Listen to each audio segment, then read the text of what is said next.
they cause a split. They cause a split.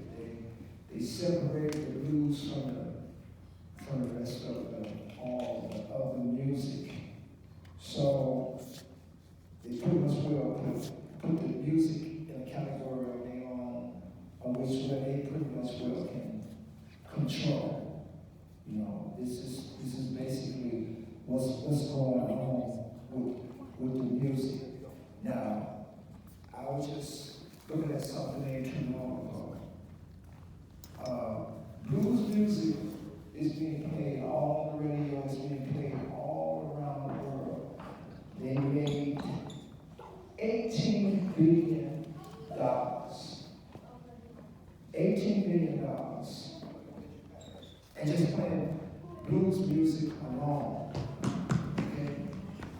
But the sad part about that, out of $18 billion that they took in, ain't none of that money going to artists like me and others. And yet our music is being played all around the world. But they don't feel as though that we should be paid for our profession. So me personally, I think it should be reparations for black musicians. Because we have been a people that have been exploited for way too long, you know. They make all this money off of us. They live good while we still live in the community and still live poor. And that's a shame. Because it's how they really, I just really tell it like it is. You know, I don't sugarcoat nothing. I just tell you straight up. It's all a form of control, power, and money. That's what it is. That's what this is all about. Okay? And if they feel as though they can control you, well, that's where they want to have you at. But you know, I'm not a part of none of that system. Because I know it's a corrupt system. It's corrupt. You know, the music business in Hollywood has always been corrupt. I don't care what they're doing out there, but they have always been corrupt.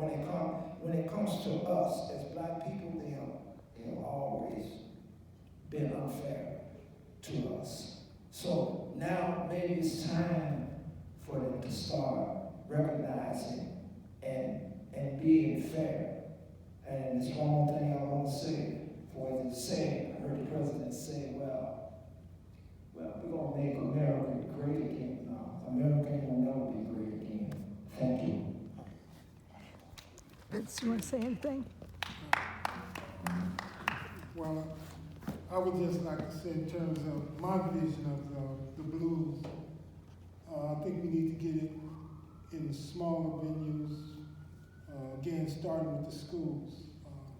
I used to teach in the schools myself. The latter years I was a substitute teacher, but I actually did teach for a while.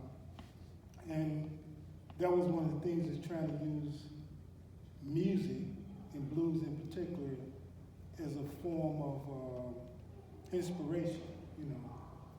Again, as I said before, almost all kids instinctively react to the rhythm of the blues. Yes. You know, and I've seen even kids of other ethnic groups. I was playing downtown one time, and there was a kid maybe less than 2 years old, and he was listening to me, and his mother wanted to take him out for, you know, maybe 5 or 6 minutes of listening to me. And he just had the biggest temper tantrum we ever seen, you know.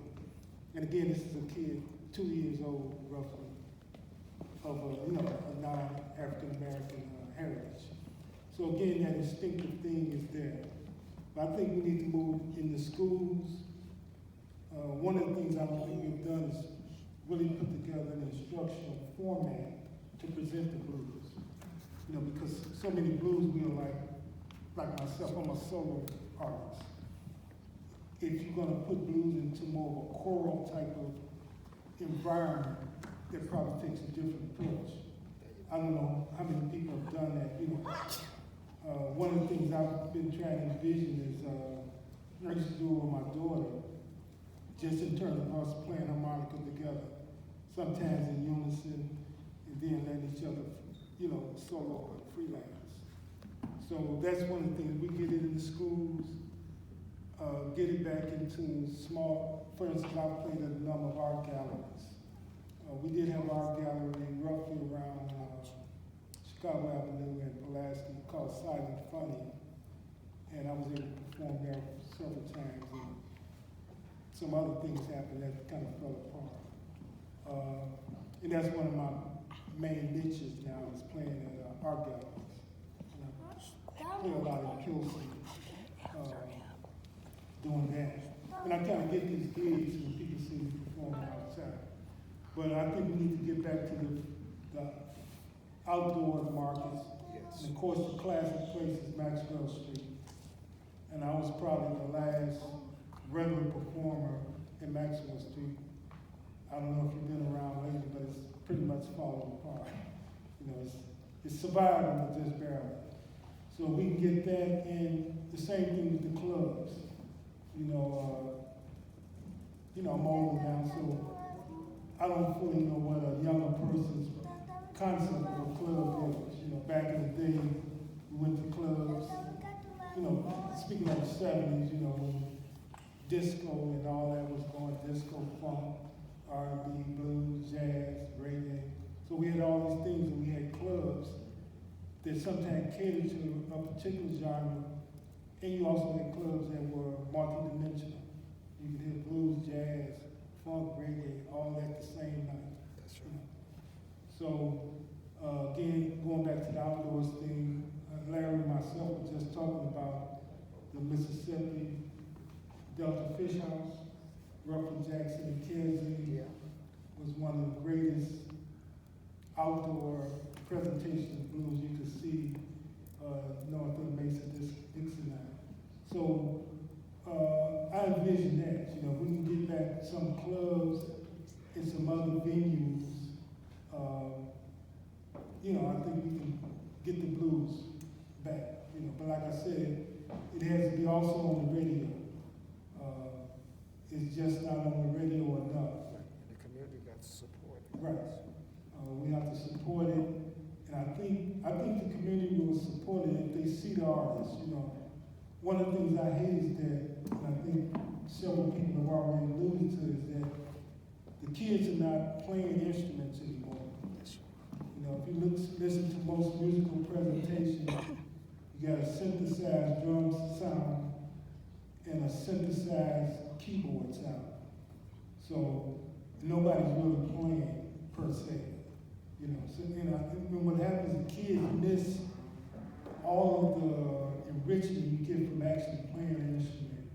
You know, ear training, rhythm training, the intellectual part of learning harmony, theory, and all these things, and we miss out on that. You know, and for instance, myself, you know, I'm kind of going through some things personally, but you know, just being able to play my guitar at home, you know, I can't even put it in words, you know, how enriching that was to me personally.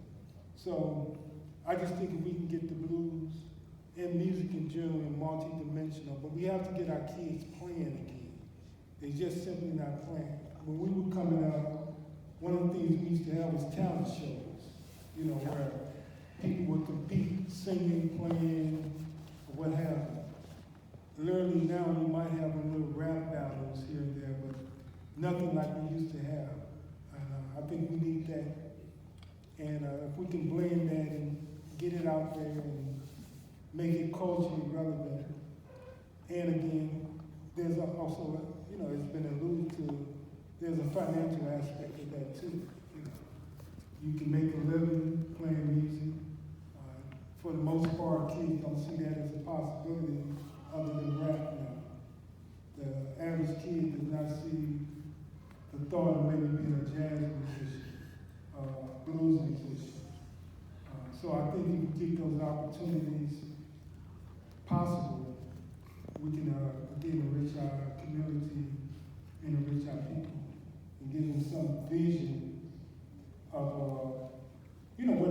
comes from, because this music ultimately comes from the motherland, you know, and that's what we're missing out on. That's one of my contentions.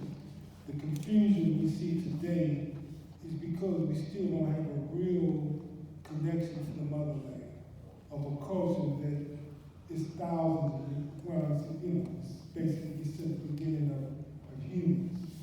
So if we can make a connection there, in the musical connection, because again, the rhythm is there. And one of the most interesting things to me is to find the most untutored blues musicians and listen to how they play.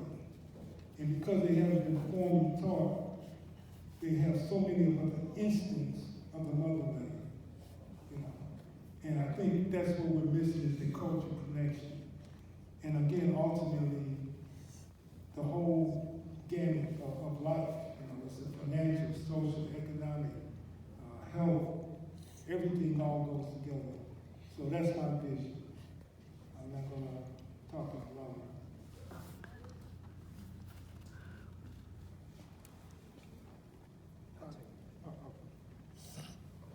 Yeah, I'd like to speak on what Vince just said, because bringing it back to the schools, that's very important. You know, there's no music in the schools no more. There's no Black history being taught in our communities in the schools anymore. You know, I mean, when you actually speaks, want to talk about media, I mean, all they basically talk about is the violence, and the murders, and the killings, and this and that. But, you know, I never see the media over here when good things are being done in this community. Yes, do our community have all these problems? Yes, but there's also been other good things being done over here in the community, but they're not there for it.